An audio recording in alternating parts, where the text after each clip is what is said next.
இறையேசுவில் பிரியமான சகோதர சகோதரிகளே, நமது ஆண்டவர் இயேசு கிறிஸ்துவுடைய திருப்பெயரால் உங்களுக்கும் உங்கள் குடும்பத்தில் இருக்க அனைவருக்கும் அன்பும் சமாதானமும் மகிழ்ச்சியும் உண்டாவதாக.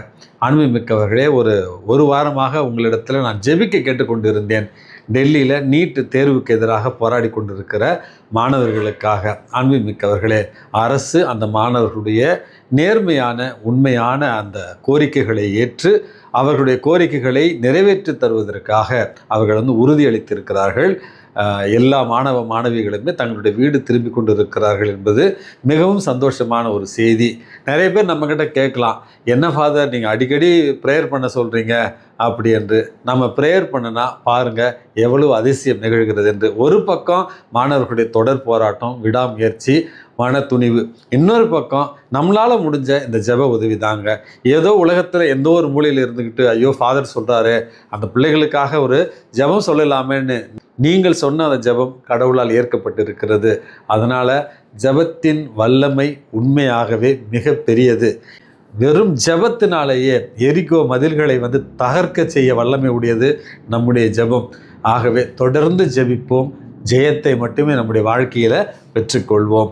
அன்புமிக்கவர்களே, இந்த நாளில் நமக்கு தாயாம் திருவாவை கொடுத்திருக்கிற புனிதர்களுடைய பட்டியலில் அருளாளர் ரூடால்ஃப் ஆக்வா வீவா என்பவருடைய நினைவு நாளைத்தான் நம்ம கொண்டாடுகிறோம். இந்த புனிதர் இல்லை, இந்த அருளாளர் ஒரு சேஷ சபைக்கு உருவானவர். பிரபுத்துவ குடும்பத்தில் இத்தாலி தேசத்தில் பிறந்தவர். இந்தியாவுக்கு வேத போதக பணிக்காக வந்தார் என்றும், இஸ்லாமியர்கள் இந்தியாவை ஆட்சி செய்து கொண்டிருந்த அந்த ஒரு காலகட்டத்தில் இவர் பணியாற்றினார் என்றும், சென்ற இடத்திலெல்லாம் இயேசுவை பற்றின நற்செய்தியை அறிவித்தார். அதற்காக பல துன்பங்களையும் இவர் ஏற்றுக்கொண்டார். இருந்தாலும் சபை தலைவர்கள் மீது இருந்த ஒரு ஈடுபாடு, அவர்களுக்கு இருந்த ஒரு கீழ்ப்படிதல் மற்றும் இயேசுவை இந்த இந்திய திருநாட்டில் அறிவிக்கக்கூடிய ஆர்வம் இவருக்கு இருந்ததாகவும், அந்த ஆத்ம ஆர்வத்தினுடைய ஒரு காரணமாக இவர் பல்வேறு பரிந்துரை ஜெபங்கள் வழியாக அற்புதங்களையும் பெற்றுக் கொடுத்தார். புனிதமான ஒரு வாழ்வை வாழ்ந்தார். சென்ற இடத்திலெல்லாம் இயேசுவை அறிவித்தார் என்று தான் இவருடைய வாழ்வு நமக்கு தெளிவாக சொல்லித் தருகிறது. இந்த அருளாளர் ரூடால்ஃபை போல ஆத்துமாக்களை மீட்கிற அந்த ஒரு பேராரும் நமக்கு இருக்க வேண்டியும், இயேசுவை சென்ற இடங்களிலெல்லாம் அறிவிக்கிற ஒரு மன துணிவும் நமக்கு இருக்க வேண்டி இவருடைய பரிந்துரையால் இன்றைக்கு நம்ம மன்றாடி ஜெபிப்போம். அன்புமிக்கவர்களே, இன்றைக்கு நமக்கு கொடுக்கப்பட்டிருக்கிற நற்செய்தி வாசகத்தில் இறையரசின் உவமைகளை பற்றி தான் இன்றைக்கு மறுபடியும் நம்ம வாசிக்கிறோம். ஏற்கனவே 7 இறையரசு உவமைகள் இருக்கின்றன அப்படின்னு நான் சொல்லியிருந்தேன். அதில் ஒன்று தான் இன்றைக்கு நமது ஆண்டவர் இயேசு கிறிஸ்து இறையரசி பற்றி உவமையை சொல்லுகிற நேரத்தில் கடுகு விதைக்கு இறையரசை ஒப்பிடுகிறார், புளிப்பு மாவுக்கு இறையரசை ஒப்பிடுகிறார்.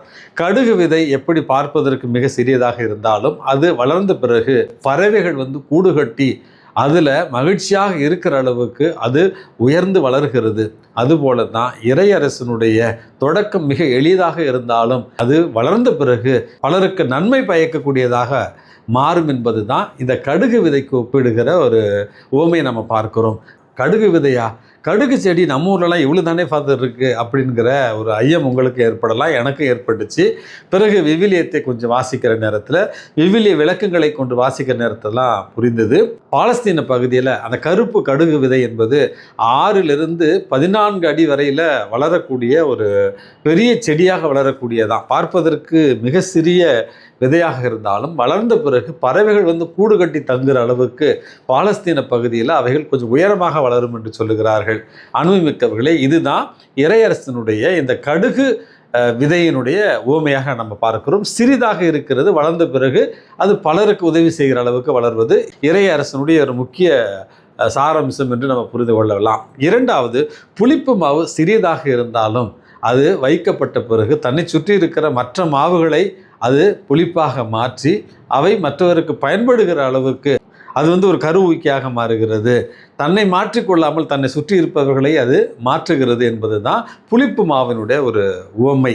இந்த 2 உவமை நமக்கு சொல்லுகிற அழகான பாடம் என்பது, இறையரசின் விழுமியங்கள் என்பது மிக எளிதாக இருக்கும். அதனுடைய ஒரு தொடக்கம் என்பது பிரம்மாண்டமாக இருக்க வேண்டிய அவசியமில்லை. ஆனால் அது ஒருவரிடத்தில் வளர்கிற நேரத்தில் அது பிரம்மாண்டமாக வளர்ந்து மற்றவர்களுக்கு பயன் தரக்கூடிய வகையில் அது அமையும் என்பது தான் இதனுடைய ஒரு விளக்கம்.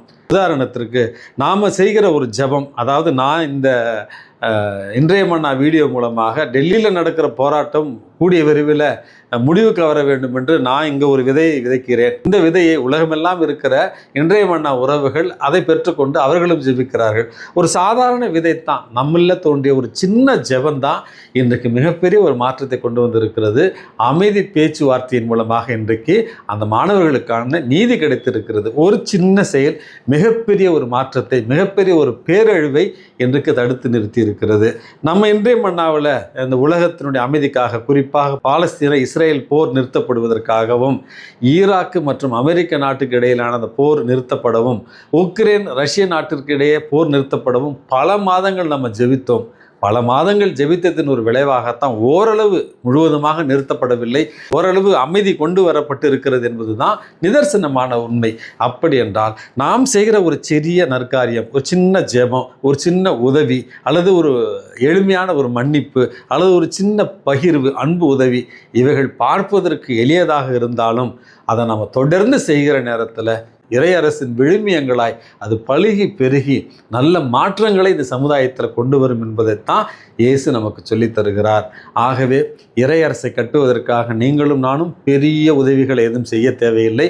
மாறாக நம்முடைய குடும்பத்தில் தனிப்பட்ட ஜெபம், நம்முடைய குடும்பத்தில் மன்னித்து வாழ்தல், நம்முடைய குடும்பத்தில் விட்டு கொடுத்தல், நம்முடைய குடும்பத்தில் பிறரன்பு பணிகள், அதற்கு பிறகு நாம் பணி செய்கிற இடங்களில் இவற்றை திரும்ப செய்தல், அதற்கு பிறகு நம்முடைய பங்குல இவற்றை செய்தல், அதற்கு பிறகு தானாகவே நம்முடைய குடும்பமும் நம்முடைய பங்கும் மாறுகிற நேரத்தில் இறையரசு நிச்சயமாக பறந்து விரிந்து வளரும் என்பதை இன்றைக்கு நம்ம புரிந்து கொள்ள வேண்டும்.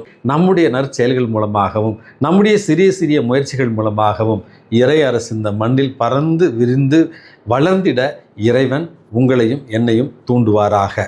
எல்லாம் வல்ல இறைவன், தந்தை, மகன், தூய ஆவி உங்களையும் உங்கள் குடும்பத்தில் இருக்கிற அனைவரையும் நிறைவாக ஆசீர்வதித்து பாதுகாத்து வழி நடத்துவாராக.